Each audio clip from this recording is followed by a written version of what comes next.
Hi friends, आमी ऋतुपर्णा और आमार एकटा नतून ब्लगे सबाइके स्वागत। आज द्वादशी 7ই कार्तिक। आजकेर घरे फेरार पाला। पुजो काटिए बेड़ानो काटिए आबार दैनन्दिन जीवने फेरार पाला।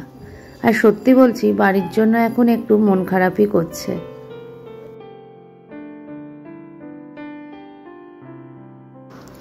এই প্রথম গৌরিকা রশ্মিতা আমাদের সাথে বেড়াতে এলো না, মাও আসেনি এবারে। তো যাই হোক, সত্যিই ভীষণ ভালো জায়গা মধুপুর শিমুলতলা গিরিডি। তো খুব ভালো ঘুরে এখন আমরা বাড়ির পথে। আজকের ভিডিওটা একটু লং হয়ে গেল, একটু বড় হয়ে গেল, তো তার জন্য একটু ক্ষমা প্রার্থী সবার কাছে। আর কালকের আমাদের বাড়ি যাওয়া, কাল দ্বাদশী, আমরা কাল বাড়ি ফিরবো। তো আজকের রাত্রিরের ডিনার এবং সন্ধ্যাবেলা চা আমরা এই রেস্টুরেন্টটাতেই খেয়েছি। এটা একদম রুপটপ রেস্টুরেন্ট, বিয়ে জন্মদিন বা পার্টি পারপাসে এটা রেন্টে দেয়া হয়।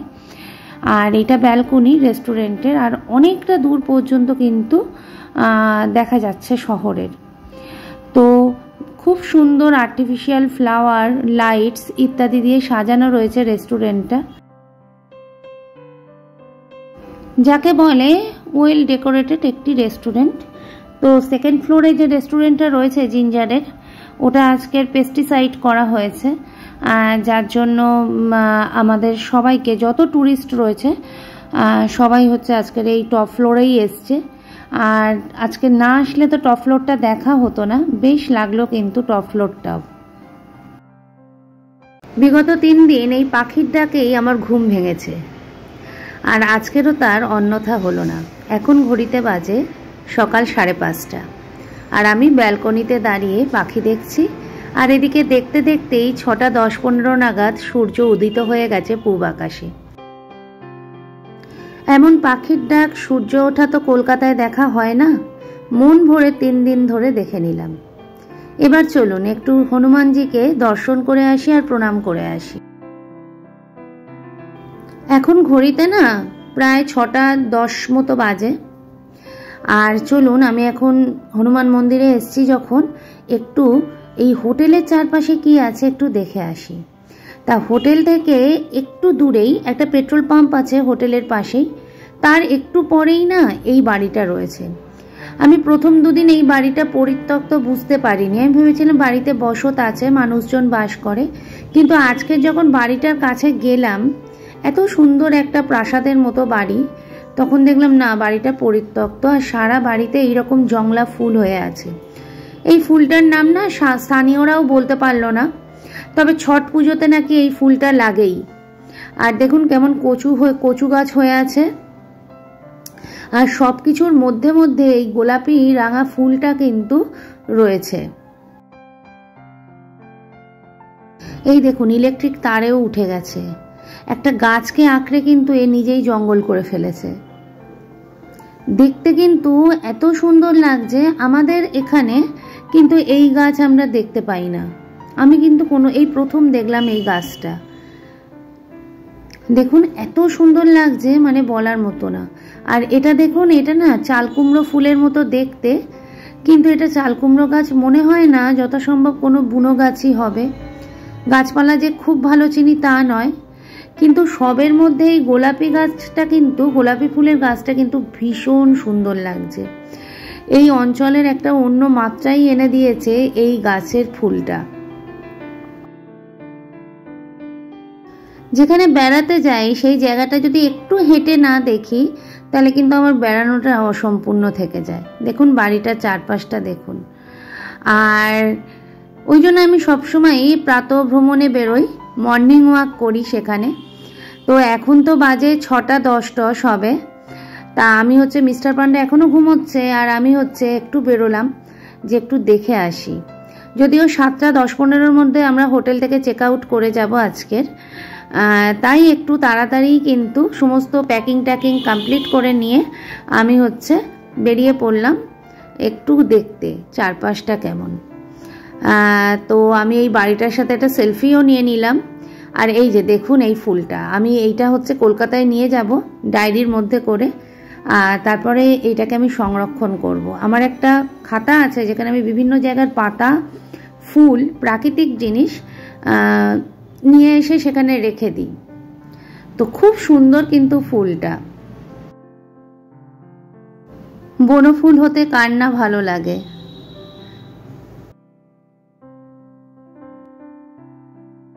আমরা মধুপুর থেকে 3 কিলোমিটার দূরে ছিলাম। এখানে দুটো হোটেল আছে, একটি হচ্ছে হোটেল নীলকান্ত আর একটা হচ্ছে যেটায় আমরা ছিলাম হোটেল কুমার ইন্টারন্যাশনাল। বাকিটা কিন্তু রেসিডেন্সিয়াল এরিয়া। এই দিনের বেলায় আমাদের হোটেলটা, আর পাশেই ছিল এই পেট্রোল পাম্পটা। তো রাতের অন্ধকারে আমি প্রথম দিন হোটেলের ভিডিও নিয়েছিলাম, আজকের কিন্তু দিনের বেলার এই হোটেলটা। এইখান থেকে রিসেপশন আর তার উপরে ঘরগুলো রয়েছে। এই হোটেলের ডিটেলসটা কিন্তু আপনাদের সাথে শেয়ার করে নিলাম। হোটেলের প্রতিটা স্টাফের ব্যবহার সত্যি ভীষণ ভালো ছিল, আর যারা ড্রাইভার ছিলেন তারাও কিন্তু খুব ভালো ব্যবহার করেছেন আমাদের সাথে, আর সম্পূর্ণভাবে তথ্য সহকারে আমাদের ঘুরিয়েছেন ওনারা। আর এই যে রাস্তাটা দেখছেন, এই রাস্তাটা কিন্তু দেওঘর হয়ে বিহার গেছে, আর উল্টো দিকের রাস্তাটা কিন্তু দুমকা জেলা হয়ে সিউড়ি বেঙ্গলে প্রবেশ করেছে। তো আমরা হচ্ছে যে জায়গাটায় ছিলাম তার চারপাশটা ঠিক এই রকম ছিল, আর এখানে অটো সার্ভিস নেই বললেই চলে, ম্যাক্সিমামই টোটো যেটা দেখলাম। তো এই হচ্ছে এই আমরা যেখানে ছিলাম তার চারপাশ। চলুন দেখা হবে একটু পরে। বিগত দুদিন আমরা গিরিডি আর শিমুলতলা গেছি, মধুপুরকে কিন্তু সেভাবে দেখা হয়নি। তো ওই জন্য আজকের একটু মধুপুরটা ঘুরে তারপর আমরা স্টেশন যাব। তো তাই জন্য একটা টোটো ঠিক করলাম, আর আমরা চেক আউট করে গেছি। তো টোটো ফেয়ার নিল 350 টাকা। তো আমরা প্রথম গেলাম রামকৃষ্ণ মিশন বিবেকানন্দ মঠ দেখতে, যদিও বন্ধ ছিল বলে ভেতরে যেতে পারিনি, বাইরে থেকেই দেখলাম। আর তারপরে গেলাম মধুপুর রাজবাড়ি। এটা এখন হচ্ছে পর্যটকদের ভাড়া দেয়া হয়। তো রাজবাড়ির ভেতরটা একটু দেখলাম, আর এটা পাথরোল কালী মন্দির। আর কপিল আশ্রম ছিল, সেখানে যাওয়ার আর সময় হয়নি, আর পথে পড়েছিল মধুপুর কলেজ। এখন ঘড়িতে 8:10 বাজে, আর আমাদের ট্রেন হচ্ছে 9:22-এ। তো আমাদের টোটোটা আমাদের নামিয়ে দিল স্টেশনে, আর স্টেশনের উল্টো দিকে এরকম চা, মিষ্টি, টিফিনের প্রচুর দোকান রয়েছে। তো আমরা একটা দোকানে বসলাম, এখান থেকেই আজকের প্রাতরাশটা সারবো। আর এই যে এখানে দেখুন অনেক রকমের মিষ্টি রয়েছে, লেডিকেনি, রসগোল্লা, অমৃতি, আরও অনেক রকমের মিষ্টি রয়েছে, সিঙ্গারা রয়েছে, খাস্তা কচুরি রয়েছে, আর কচুরিও এখানে বিক্রি হয়। আর এদিকে মিস্টার পান্ডা চলে গেছে আমাদের দুজনের জন্য ব্রেকফাস্ট আনতে। কি আনে সেটাই দেখার। তা চলুন, মধুপুর ঘোরা কিন্তু সম্পূর্ণ কমপ্লিট করলাম। আবার যদি কখনো আসি আরও ভালো করে দেখব। তো এই আমাদের প্রাতরাশ ব্রেকফাস্ট চলে এসছে, আর দুটো করে কচুরি নিয়েছে, আর তার সাথে ডাল, আর দেখুন শালপাতা করে খাবারটা দিয়েছে। দারুণ লাগছিল খেতে, কিন্তু খাবারটাও বেশ ভালো ছিল। আর চলুন, সেদিন তো রাত্রির বেলা স্টেশনটা দেখিয়েছিলাম, আজকের দিনের বেলায় স্টেশনটাকে দেখাই। হাতে এখনো বেশ অনেকক্ষণ টাইম আছে। তো এই হচ্ছে আমাদের মধুপুর স্টেশন। এই পদ্মফুলের মতো স্টেশনের বাইরেটা করা, আর ঠিক বাঁদিকেই রয়েছে টোটো স্ট্যান্ড, অটো নয় টোটো স্ট্যান্ড, আর তার পাশেই রয়েছে গাড়ি স্ট্যান্ড। কেউ চাইলে এখান থেকেও গাড়ি বুক করতে পারেন হোটেল থেকে না করে। তো এই হচ্ছে মধুপুর স্টেশন। আর চলুন এবার একটু হেঁটে দেখা যাক স্টেশনটা। হাতে বেশ অনেকটাই টাইম আছে, এখন 8:30 মতো বাজে, এখনও প্রায় 1 ঘন্টা হাতে সময়। তো পরিষ্কার পরিচ্ছন্ন, নিলিবিলি, শান্ত একটা স্টেশন, কোনো শোরগোল নেই, মানুষের ভিড় নেই, একদম শান্ত একটা স্টেশন।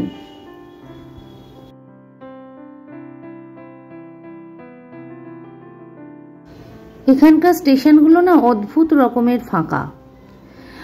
ট্রেনে করে আস্তে আস্তেও দেখলাম স্টেশনগুলো চলে যাচ্ছে, লোকজনের ভিড় নেই। আর এটা 2 নম্বর প্ল্যাটফর্মে আমরা চলে এসেছি। আমাদের ট্রেন দেবে 3 নম্বর প্ল্যাটফর্মে এবং অ্যানাউন্সমেন্টও হয়ে গেছে। আর এখানেও রয়েছে কিন্তু ওই একই দোকান, 1 স্টেশন 1 প্রোডাক্টের। তো এই চারপাশ হচ্ছে মধুপুর স্টেশন। আর এখানকার মানুষগুলোও কিন্তু খুব সাদামাটা জীবনযাত্রা দেখে যা মনে হয়। আর চলুন, এইবারে 3 নম্বর প্ল্যাটফর্মে আমরা চলে এসেছি। আর মালগাড়ির আনাগোনা তো বিহার ঝাড়খণ্ডে প্রচুর। এই বাঙালি পরিবারের সাথে আমাদের প্ল্যাটফর্মে এসে পরিচয় হলো। ওনারা কলকাতাতেই থাকেন আর ওনাদের আদি বাড়ি হচ্ছে মধুপুরে। আর বদ্রীনাথ যে মন্দিরে আমরা গেলাম, ওনাদেরই হচ্ছে কোনো পূর্বপুরুষ ওই মন্দিরটা স্থাপন করেছিলেন। পরিচয় হয়ে বেশ লাগলো। আর মধুপুরে আমাদের লাস্ট ক্লিক এটা। তো চলুন, ট্রেন অ্যানাউন্সমেন্ট হয়ে গেছে এবং সময়ও হয়ে এসছে। এবারে আমাদের D11, যদিও আমাদের টিকিট কনফার্ম ছিল না, আমি ওয়েটিংয়ে টিকিট কেটেছিলাম। ওয়েটিং 24-25 ছিল আমাদের টিকিট। তো সকালে মেসেজ আসলো যে আমাদের কনফার্ম হয়ে গেছে। আমাদের কোচ একই পড়েছে, D11, কিন্তু সিট হচ্ছে আলাদা। মিস্টার পান্ডার 27 আর আমার 72। প্ল্যাটফর্মে এই সুন্দর বাগানটা রয়েছে। আর প্ল্যাটফর্মে থাকবো আর ট্রেন দেখবো না, তা কি হয়? তো এটা হচ্ছে লোকাল ট্রেন, যাচ্ছে মুঙ্গের, বিহারের মুঙ্গেরে যাচ্ছে এই ট্রেনটা। পপুলেশন ডেন্সিটি কিন্তু বিহারের সবথেকে বেশি, জনঘনত্ব কিন্তু সবথেকে বেশি বিহারের। আর দেখুন, এটা 5 নম্বর প্ল্যাটফর্ম আর একটা হচ্ছে পুরনো বাড়ি রয়েছে। আর এটা হচ্ছে দিল্লি যাবে এই ট্রেনটা। আবার একটা মালগাড়ি যাচ্ছে। এই মালগাড়িগুলো কিন্তু দেখতে সত্যি ভীষণ ভালো লাগে, ছোট কি বড় সবার। ওই আমাদের ট্রেন ঢুকছে 3 নম্বর প্ল্যাটফর্মে, জনশতাব্দী এক্সপ্রেস 12024, পাটনা জনশতাব্দী এক্সপ্রেস।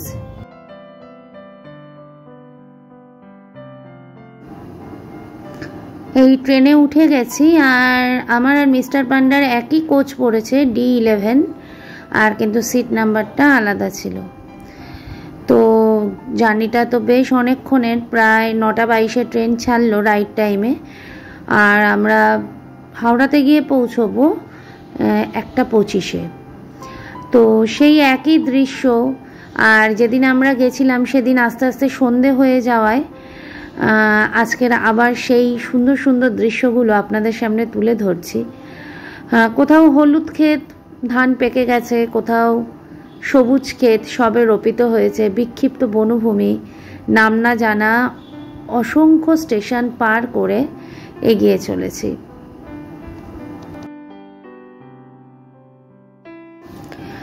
রাতের বেলা বা সন্ধ্যের পর যদি ট্রেন হয় তাহলে কিন্তু বাইরের দৃশ্য কিছুই দেখা যায় না। আর ট্রেনে যেতে যেতে বাইরের দৃশ্য দেখতে আমার কেন প্রত্যেকেরই খুব ভালো লাগে। তো সেই দৃশ্যই দেখছি। কোথাও সমান্তরালে লাইন একে অপরের বিপরীতে ছুটছে, কোথাও ছেলেমেয়েরা স্কুল যাচ্ছে। আর ওই যে দূরে পাহাড়, জামতারা স্টেশনের ঠিক পরেই দেখতে পাওয়া যাচ্ছে। ধীরে ধীরে পাহাড়কে পেছনে ফেলে চলে আসছি সমভূমিতে।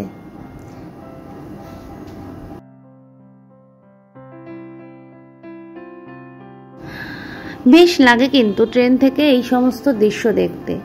আমি যখন ছোট ছিলাম তখন আমি যখন ট্রেনে করে কোথাও যেতাম, আমার না খুব মনে হতো যে গাছপালাগুলো পিছনের দিকে ছুটে যাচ্ছে, ট্রেনটা দাঁড়িয়ে আছে। দেখুন এই ভিডিওতে কিন্তু তাই মনে হচ্ছে, ট্রেন দাঁড়িয়ে আছে, গাছপালা ছুটে যাচ্ছে।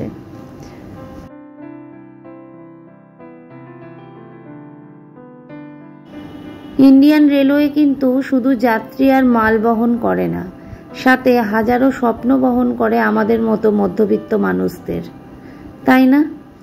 আর এই যে হকাররা রয়েছে যারা জিনিসপত্র বিক্রি করে ট্রেনের মধ্যে, সে খাবার জিনিস হোক বা কোনো প্রোডাক্টই হোক, তাদের কিন্তু সংসারও নির্বাহ করে এই ট্রেনের যাত্রীদের ওপরই। তাই ট্রেন আমাদের মতো মধ্যবিত্ত নিম্নবিত্ত মানুষদের কিন্তু স্বপ্নও পরিবহন করে। কত রকমের খাবার যে শতাব্দীতে পাওয়া যায় সে বলে বোঝানো যাবে না। যাই হোক, এই সমস্ত দেখতে দেখতেই কিন্তু আমরা এগিয়ে যেতে থাকলাম।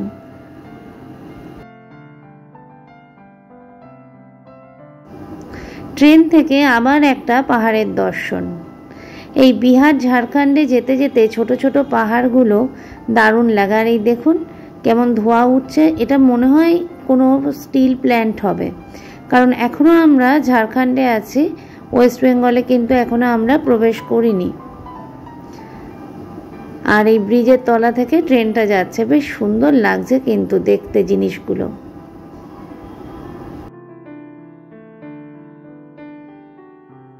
প্রায় 2 ঘন্টা হয়ে গেল, আর কতক্ষণ বাইরের দৃশ্য দেখবো, তাই আর ভালো লাগছিল না বলে এবার একটু গল্পের বই পড়তে শুরু করলাম। আমি যখনই বেড়াতে যাই কোনো না কোনো বই আমার সাথে থাকে, আর এবারে নিয়ে গেছিলাম জয় বাবা ফেলুনাথ, তো ওই বইটাই কিছুটা পড়লাম, যদিও বহুবার পড়েছি তবুও কিছুক্ষণ পড়লাম। আবারও উইন্ডো সিটে গিয়ে বসলাম আর ওই লাইন দেখতে দেখতেই এগোতে থাকলাম। আর এই চুড়িগুলো কিন্তু সবই ঝাড়খণ্ড থেকে কেনা। তো সমান্তরালে লাইন একে অপরের বিপরীতে ছুটেছে, সেটা দেখতে দেখতেই কিন্তু আমাদের পশ্চিমবঙ্গের প্রথম যে স্টেশন চিত্তরঞ্জনে এসে ট্রেনটা দাঁড়ালো প্রায় 2 ঘন্টা পর।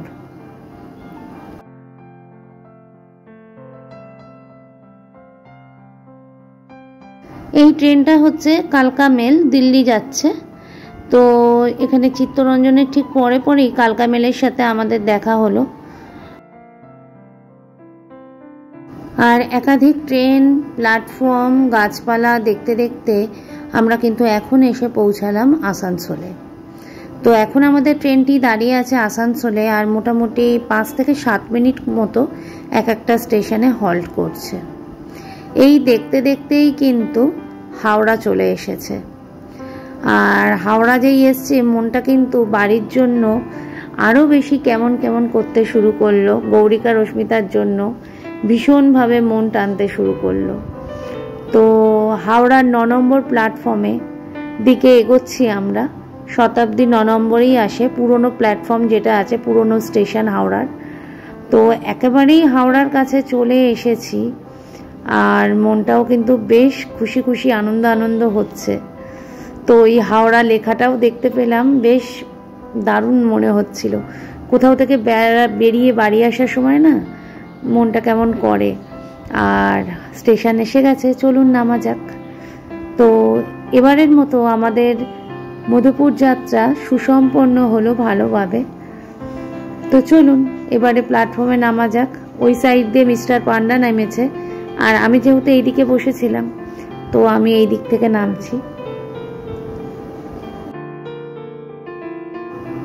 চলুন প্ল্যাটফর্মে নেমে গেছি, আর মিস্টার পান্ডা কোথায় সেটাই খুঁজছিলাম। তো দেখলাম সামনে আমার জন্য দাঁড়িয়ে আছে। তো উনি সামনে যাচ্ছেন আর আমি পিছন পিছন যাচ্ছি লোকজন দেখতে দেখতে প্ল্যাটফর্মে। সত্যি এত প্ল্যাটফর্ম, পশ্চিমের প্ল্যাটফর্মগুলো ভীষণ ফাঁকা। আমাদের হাওড়া শিয়ালদার মতো প্ল্যাটফর্ম খুব কমই হয়। যাই হোক, চলুন এবারে প্রিপেড ট্যাক্সির লাইনে গিয়ে দাঁড়াচ্ছে মিস্টার পান্ডা, আর আমি ব্যাগ ট্যাগ নিয়ে সাইডে দাঁড়াবো। এইবারের মতো হাওড়া স্টেশনকে বিদায় জানাই। আবার নতুন কোনো ডেস্টিনেশনে দেখা হবে হাওড়া স্টেশনের সাথে। আজকের ব্লগটা এখানেই শেষ করছি, চলুন বাড়ি যাওয়া যাক।